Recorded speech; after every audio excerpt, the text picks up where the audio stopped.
हमारे ब्रज में एक सखी भाई, उनको नाम पता कहा, चित्रा सखी। बरसाने में स्थान भी है चित्रा सखी जी को। चित्रा सखी वो उन्होंने जोगन भेष धारण किया था।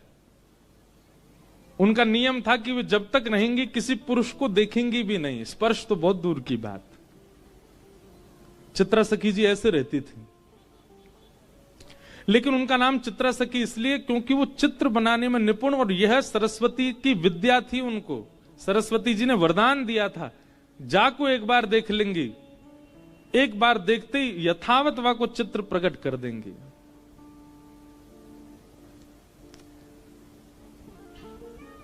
एक बार ठाकुर जी रोते रोते गए यशोदा मैया के पास। मैया बोली, क्या बात है, काय को रो रहा है? ठाकुर जी बोले, मैया मेरा एक सखा है, वो 24 घंटा मुंह को पकड़ के ही रखे, देख मेरे हाथ सुझाई दिए, माने छोड़े ही ना है मेरे हाथन ने। मैया बोली, तो हाथ सूझ? बोले, बात छुड़ा के भाग के आया हूं मैं, मेरे कंगन आदि सब छिल जाए मेरे हाथन से, पकड़ के रखे मुंह। मैया बोली, काय को पकड़ के रखे? उयों के मेरी आंखन के आगे तो जाओ मत, लाला तुम यहीं बैठे रहो। अब मैया मैं कैसे ना जाऊं? उयों के कि लाला तो में मेरे प्राण बसे। मैं वासों कहूं कि मेरी मैया क्यों मुंह में प्राण बसे, वो जान दे, जान ना दे। मैया कहा करूं? सब ध्यान से सुनियो। यशोदा मैया बोली, लाला एक काम कर, तू यहीं खेलो कर घर में ही। ठाकुर जी बोले, जेव ना है सके, खेलवे तो बाहर ही जाऊंगो। मैया बोली, बाहर हो जावे गो, वह सखाते तो है, इतनी दिक्कत भी है रही है, कहा करूं फिर? वो मैया एक काम है सके। बोले, कहा तू मेरो एक चित्र बनवाए दे, और ऐसा चित्र बनवाइयो मैया कि वह चित्र को देख के लगे जे मैं ही हूं का। और तू मेरो चित्र बनवाए दे मैया, वह चित्र को ले जाके मैं वह दे दूंगो। उस सखा पूरे दिन पर वह चित्र में ही रमो रहेगो, मेरो कंटक छूटेगो बातें। मैया बोली, हाँ लाला बनवाऊंगी। एक सखी आई, मैया ने वासो कहीं, अरे हमारे ब्रज में कोई चित्र बनानो जाने? मैया, कौन को चित्र बनवा? लाला को चित्र बनवानो है। अरे मैया, ऐसा सुंदर लाला, ऐसे सुंदर गुण, हर दिना आपके लाला में एक गुण नयो प्रकट है जाए। मैं तो यूं सोच रही हूं, चित्र बनावे वारो 2 दिना विलंब करेगो, 2 दिना में लाला तो और सुंदर है जाएगो। कैसे ठाकुर जी? यहां देखो, इधर देखो, सब ध्यान से सुनो। हर दिन ठाकुर जी का रूप निखरता है, हर दिन ठाकुर जी का रूप बढ़ता है।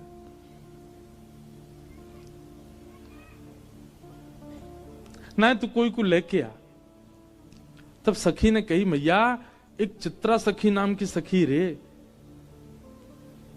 वो कोई पुरुषंत मिले भी ना है, देखे भी ना है, बिल्कुल जोगन भेष में रहे, एकांत में बैठी रहे।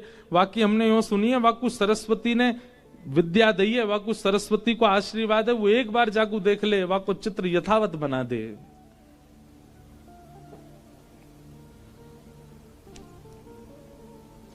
मैया बोली, जो कहेगी सो दूंगी, वाकू तू लेके आ, मेरे लाला को चित्र बनवाए दे। सखी गई श्री चित्रा सखी जी के पास और जाकर के निवेदन कियो, श्री यशोदा मैया ने बुलायो है, अपने लाला को चित्र बनवाएंगी। चित्रा सखी बोली, मैं ऐसे कोई के चित्र ना बनाए करूं,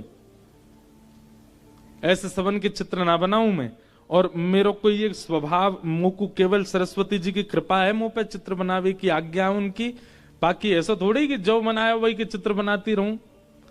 सखी बोली, अरे तू कितनी भाग्यशाली, हम सब गोपी तो बाट निहारे कि नेक भी नंद नंदन हमारे आगे नेक डट जाए तो नेक देर उनको देख लें।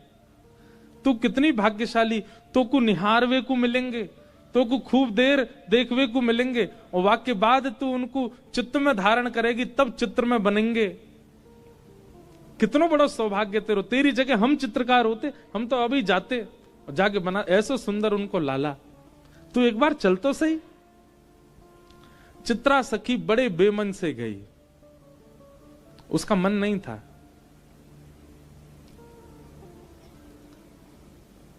यशोदा मैया बाहर आ गई। अच्छा, यशोदा मैया की अधिकतर लीलाओं में एक बात देखी, वो सीधे अपने लाला तिना मिलवा में कोई है भी, जैसे कोई आवेगो नयो घर में, सो लाला भीतर छोड़ के तू भीतर रहियो, बाहर मत आ जाइयो। भीतर लाला छोड़ आई और बाहर आकर के यशोदा मैया बैठ गई। सामने चित्रा सखी बैठी। बोले मैया आ गई, यही है चित्रा सखी। यशोदा मैया बोली मेरे लाला को चित्र बनानो है। मेरो लाला बड़ा सुंदर है, ऐसी पीरी पीतांबरी पहने, ऐसी नथ बेसर पहने, ऐसे कानन में कुंडल धारण करे, ऐसे घुंघराले केश हैं वाके, केशन ने ऐसी गूद बनाए के बीच में जूड़ो सो बनाए ले, पाँव में मोर पिछ लगावे, ऐसे गदमदरा से हाथ हैं, ऐसा सुंदर रूप धारण करे मेरो लाला, बहुत सुंदर है। तो मैया यशोदा जहां बैठी, वहीं ऊपर एक खिड़की भी हती, वहीं में खड़े खड़े ठाकुर जी सुन रहे हैं। बोले मैया मेरो रूप बता रही है, चित्रा सखी है। सो ठाकुर जी खिड़की पर खड़े भये और वहां मैया को मुख तो चित्रा सखी की, और चित्रा सखी मैया को देख रही, मैया के ऊपर ही खिड़की पर ठाकुर जी खड़े। सो ठाकुर जी बोले मैया ऐसा रूप बता रही, ने दर्शन तो कराऊं। सो ठाकुर जी ने पर्दा खोले, और पर्दा जैसे खोले सो कहा कियो अपनी पीतांबरी वगैरह सब उतार दी, बिल्कुल नंगम है गए।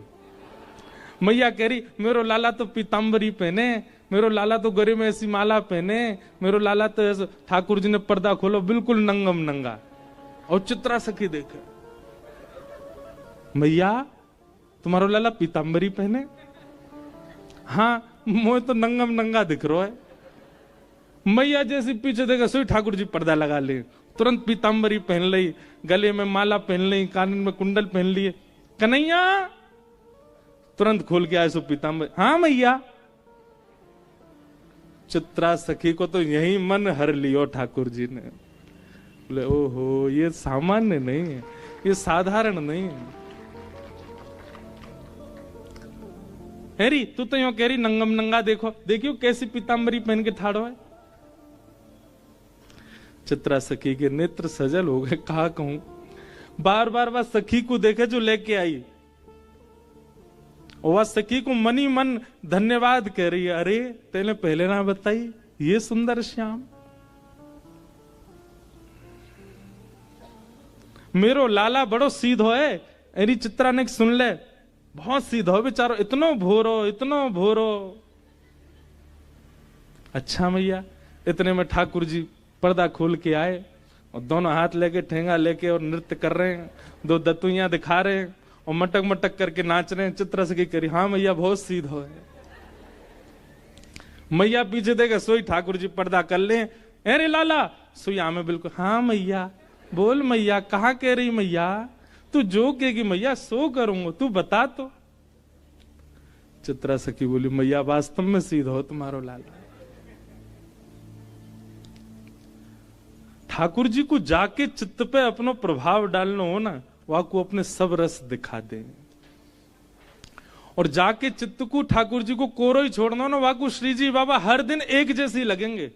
कल भी ऐसे ही है हमारे पूज्य नाना जी, जब मैं कभी श्रीनाथ जी नहीं आयो, आपको जान के आश्चर्य होगो। हम गिरधर लाल की सेवा, लाल जी हमारे घर पधारे इतनी कृपा करके।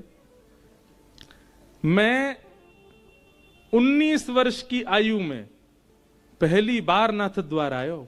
19 वर्ष बाद, 19 वर्ष तक तो हमने श्रीनाथ जी केवल चित्र में ही देखे।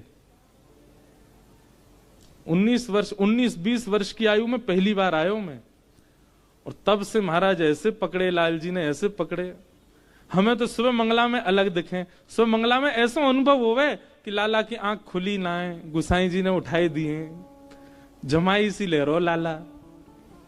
मानो ऐसा ठाकुर जी को देख के मंगला में अनुभव होवे, ठाकुर जी कह रहे नेक और सोन दो, काई को आए गए हो सवेरे सवेरे।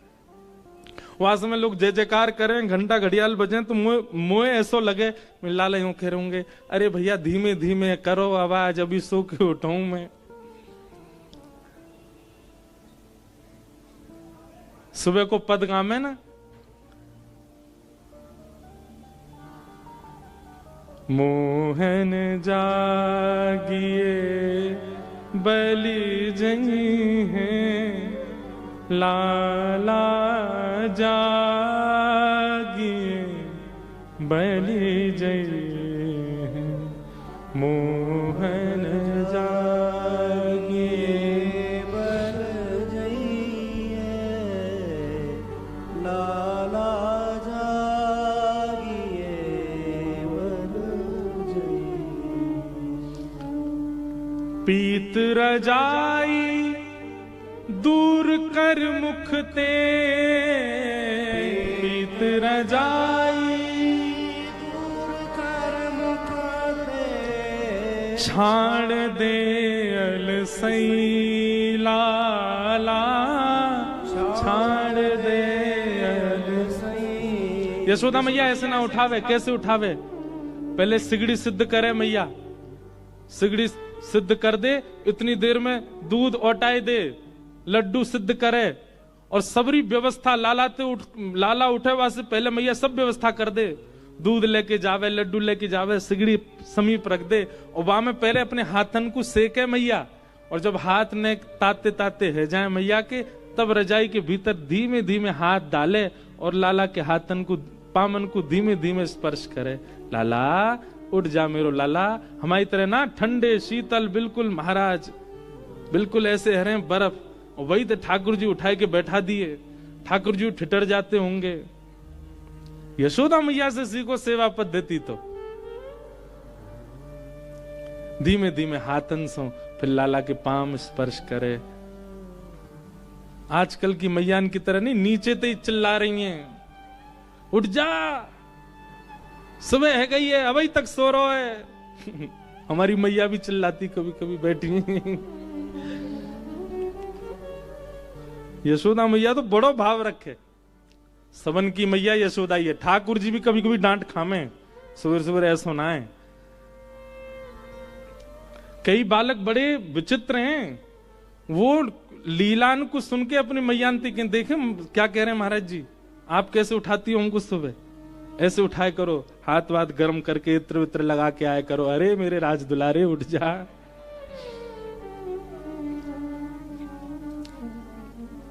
ठाकुर जी जैसे प्यारे तो बन जाओ, मैया ऐसी उठावेगी।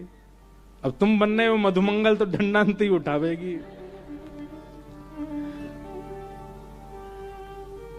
ठाकुर जी उठ गए, पर उठे भाई ठाकुर जी भी ऐसे रजाई ने घटा में अपने आंखन के आगे थे।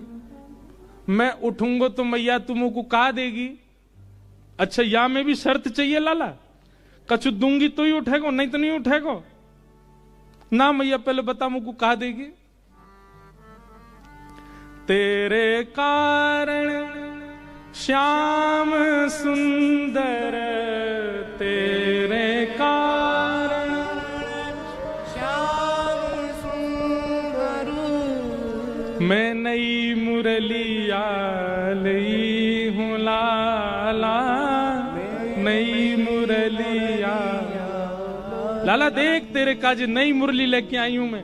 और जैसे ही मुरली को नाम सुनो सोई ठाकुर जी ने रजाई दूर कर दी, उठ के बैठ गए। और बैठ करके मैं कहाँ है मेरी मुरली कहाँ है।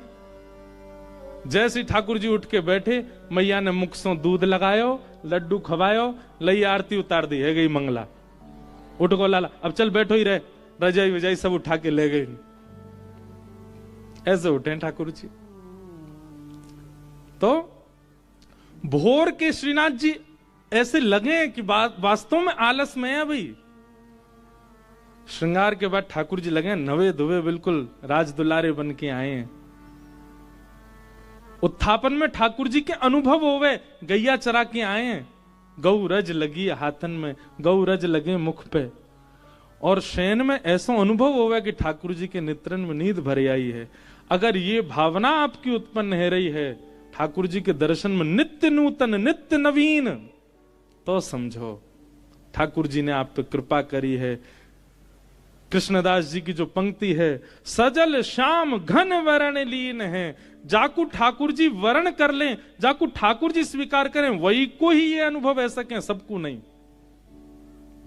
हमारे नाना जी कहो करते लाला, मैंने कि नाना जी श्रीनाथ जी कैसे दिखे, तो बोले लाला पहली बार जैसे ही मैं मंदिर गयो तो देखते ही ऐसा लगी जन कौन ग्वारिया को ने 100 बालक खड़ो सामने। यूं लगी ही नहीं कि कोई पाषाण है, कोई मूर्ति है, कोई धातु है या कोई मंदिर के ठाकुर जी हैं। ऐसी लगी कोई बालक खड़ो सामने। श्री बाबा लगे हैं ऐसे ही हैं।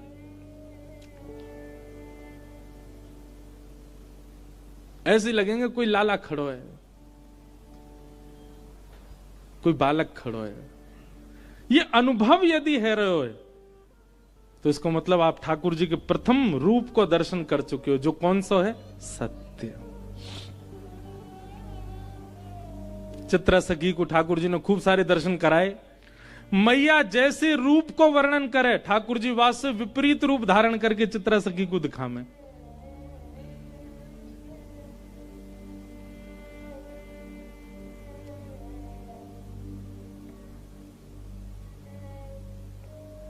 मैया के मेरो लाला कारी कमरिया ओढ़े, सो ठाकुर जी पर्दा खोल करके लाल कमरिया में दिखा दें, विपरीत।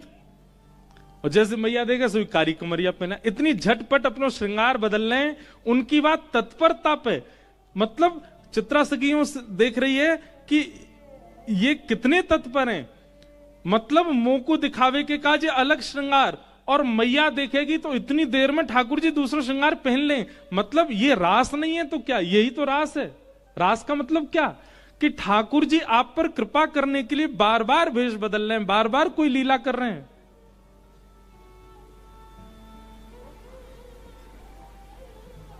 चित्रा सखी तो आनंदित है।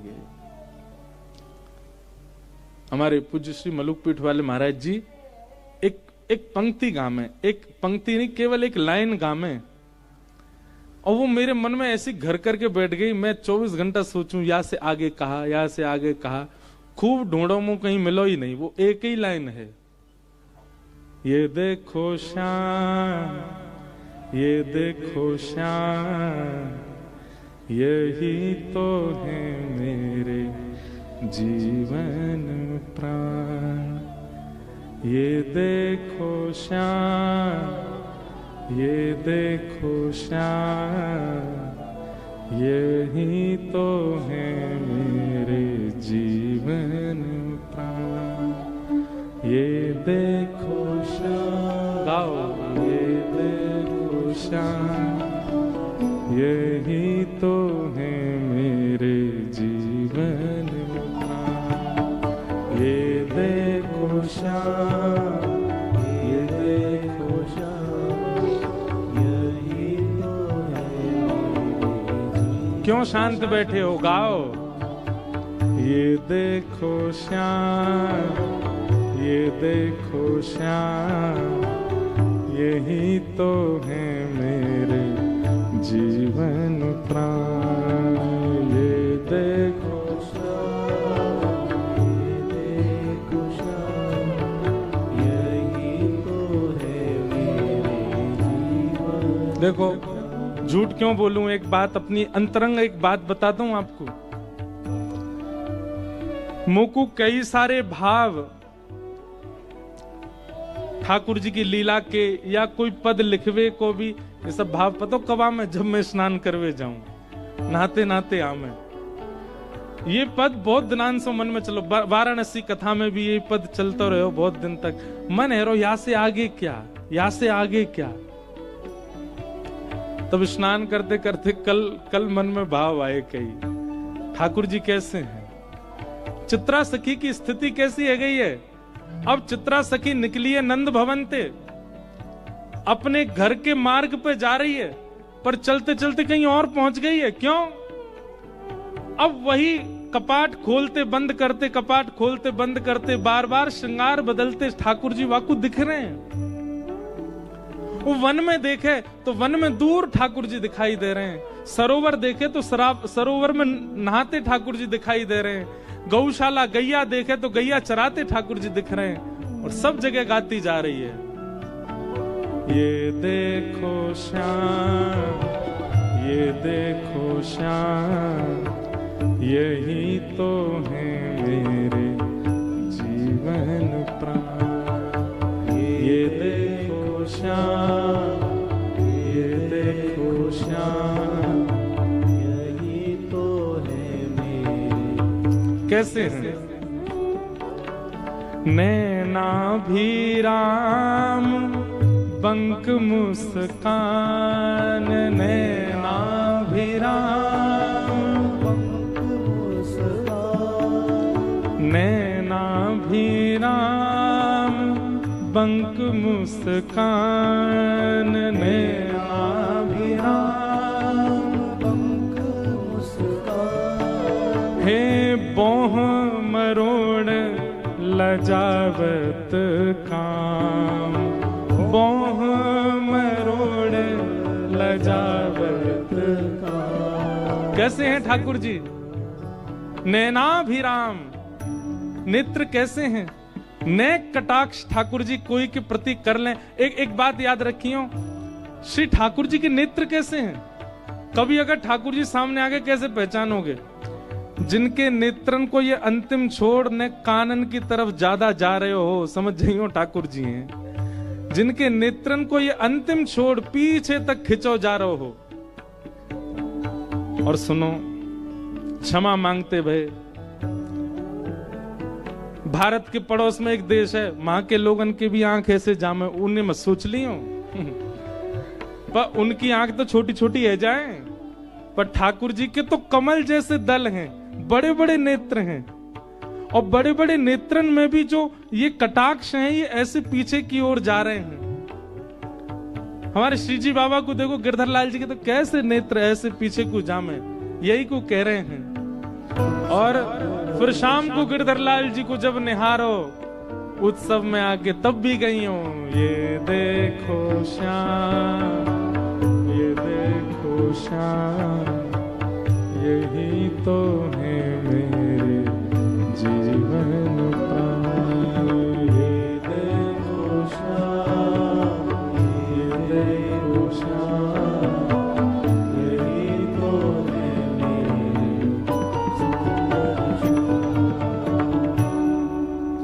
सच्चिदानंद रूपाय। भगवान का पहला रूप कौन सा है? सत्य। और सत्य रूप का जब आप दर्शन करेंगे तब ऐसी स्थिति हो जाएगी जो अभी हम सुन रहे हैं, चित्रा सखी की स्थिति, कृष्णदास जी की स्थिति, उस नृत्यांगना की स्थिति, सूरदास की स्थिति। अगर असद रूप का दर्शन, असद रूप ही चित्त में विराजमान है, तो अपने आर्त समझ आएंगे ठाकुर जी के आगे जाके, अपनी पीड़ा याद आएगी, पारिवारिक पीड़ाएं याद आएंगी ठाकुर जी के सन्मुख जाके। पर ठाकुर जी अगर सत्य रूप में विराजमान हो गए होंगे तो ठाकुर जी के सन्मुख जाते ही यही तो है मेरे जीवन, बाकी सब भूल जाओगे। और सत्य स्वरूप चित्त में विराजेगा कैसे? केवल सत्संग की कृपा, केवल गुरु कृपा, सत्संग और गुरु कृपा। हम आपसे स्पष्ट कह रहे हैं, भजन बल, तप बल, व्रत बल, परिक्रमाओं का बल, इन सब बलों से कई गुना ऊपर है सत्संग का बल। आप सत्संग नित्य किया करो। हम कुछ नहीं करते, हम ज्यादा नियम नहीं है हमारे, पर एक ठाकुर जी कृपा है कि नित्य सत्संग हो रहा है। इस सत्संग से ही बहुत कुछ अनुभव हो जाता है जीवन में। हम औरों की क्या आपको बताएं कि इससे ये होगा, इससे, सत्संग से सब कुछ संभव है। तो सत्य स्वरूप का यदि दर्शन करना है, सत्संग करो, नित्य कथा सुनो। और देखिए, एक आध दो कथा सुन करके आप व्याकुल हो जाते हो, ठाकुर जी कृपा क्यों नहीं कर रहे, हम पिछले 6 महीना से खूब कथा सुन रहे हैं, खूब सेवा कर रहे हैं, खूब नाम जप। अरे समय दीजिए, इतनी तीव्रता, इतनी जल्दी क्यों है आपको? लोग अपना पूरा जीवन व्यतीत कर देते हैं ठाकुर जी की याद में, तब जाकर के ठाकुर जी कृपा करते हैं। सबरी पूरा अपनी अवस्था व्यतीत कर दी ठाकुर जी की याद में, तब जाकर के राम जी ने कृपा की। आपको 6 महीना में ही अनुग्रह चाहिए?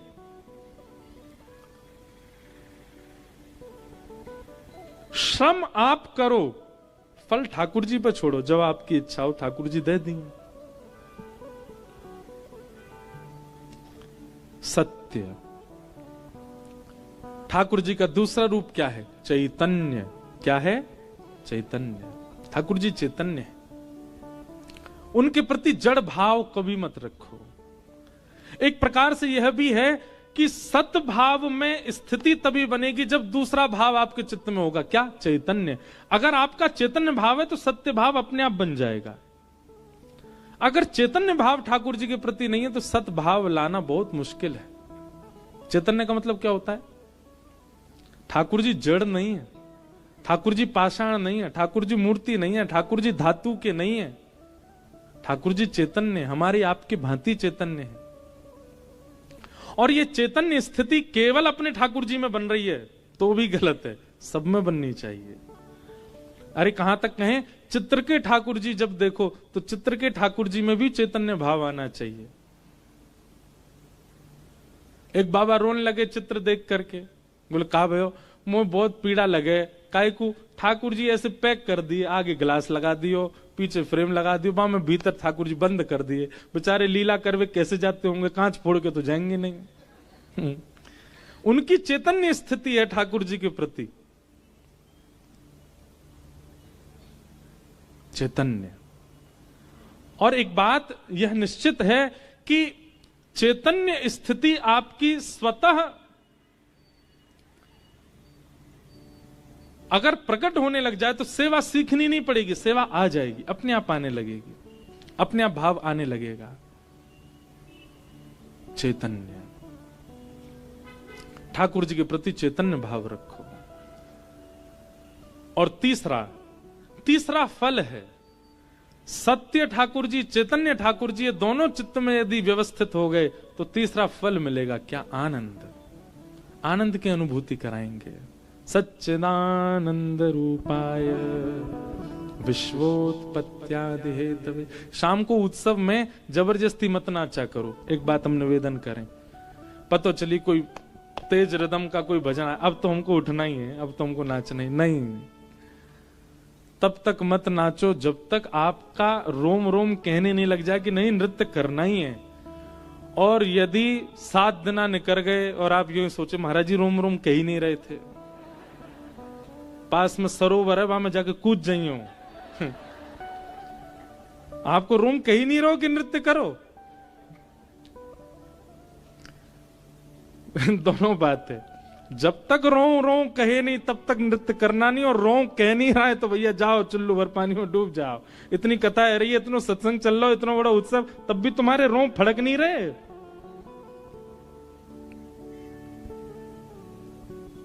आनंद, ये आनंद कब प्रकट होता है? जब सत्य और चैतन्य स्थिति ठाकुर जी के चित्त में आ जाती, तब आनंद। हमारे गुरुदेव कहते हैं सत्य परमात्मा को जिस दिन चैतन्य मानना प्रारंभ कर दोगे उसी दिन आनंद प्रकट होने लग जाएगा। सत्य परमात्मा को चैतन्य मानो, उसी दिन से आनंद। सच्चिदानंद रूपाय और विश्वोत्पत्त्यादि हेतवे, विश्व की उत्पत्ति, पालन, संहार के जो हेतु हैं। तापत्रय विनाशाय, 3 प्रकार के तापों का जो विनाश करते हैं। इस बात पर मैं बहुत जोर देता हूं कि ठाकुर जी शरणागतियों के कभी संकट दूर नहीं करते। बहुत ध्यान से सुनिएगा, भगवत शरणागतों के कभी संकट दूर नहीं होते। तो क्या होता है? संकट से जूझना आ जाता है, संकटों से लड़ना आ जाता है, संकटों में कैसी बर्ताव करना वो आप सीख जाते हो। ये भगवत शरणागति से होता है। आप भजन कर रहे हैं और उसके पीछे अगर आपका भावना ऐसी है कि ये संकट क्यों नहीं जा रहे मेरे जीवन से, इसलिए भजन मत कीजिए। भजन करने से संकट जो आते हैं उनको अब देखो, स्कूल पढ़ने जाते हो, टीचर पढ़ाते हैं। अब आप ये कहो एग्जाम पेपर लेकर के टीचर सुनो हमारे पिताजी फीस भरते हैं आपकी, आपको जो वेतन मिलता है हमारे पिताजी देते हैं आपको, तो प्रश्न का उत्तर नहीं आ रहा, बताओ हमें। टीचर क्या करेगी? स्केल लाओ बड़ा वाला, हाथ आगे कर। क्यों? अरे भाई ये परीक्षा है, इसका मतलब ये थोड़ी है कि तुम हम यहां पे ये कहोगे हमारे पिताजी वो देते हैं तो हमको उत्तर बताओ। परीक्षा तो देनी ही पड़ेगी।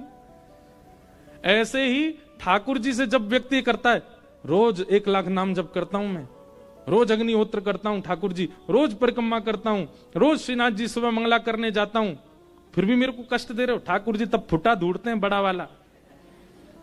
अरे संकट जीवन में आ रहा है भैया, उससे जूझना सीख। ये परीक्षा है, परीक्षा तुझे पार करनी होगी। इसका मतलब ये थोड़ी कि तुम मुझे गुहार लगावे, मैं इतनी इतनी आप पे पूजा करता हूं, आप कुछ नहीं कर रहे हो। और एक और बात याद रखिएगा, कई बार ये परीक्षाएं तब ज्यादा होती हैं जब आप भगवत सन्मुख होते हो। आप जब तक भगवत विमुख थे, यहां काय को खड़े हैं भैया सब लोग, आप ये जो लोग भीड़ खड़ी है यहां पे, ओ भैया सुनो रे, ये जो यहां लोग खड़े हैं, आप लोग बैठ जाओ ना, कहीं स्थान मिल जाए। यहां खड़े कब तक रहोगे? अब लेट आओगे तो लेट ही पाओगे भैया। ये सब सुबह ते आके बैठ गए तो ही मिल गए, जहां जहां स्थान मिले सब बैठ जाओ।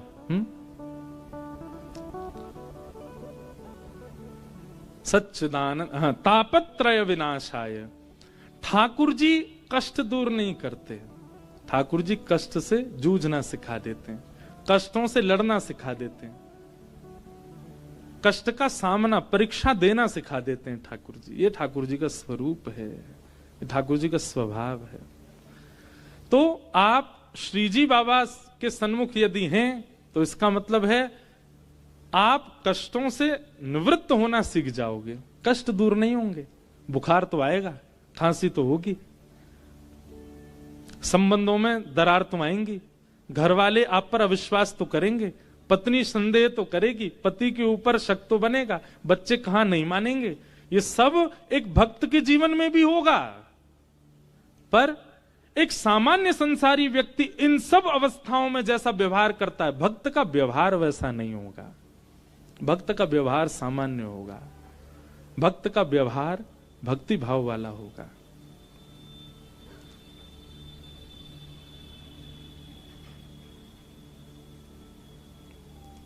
तापत्रय विनाशाय श्री कृष्णाय वयम नुमः। ऐसे श्री कृष्ण को हम बारंबार नमन करते हैं।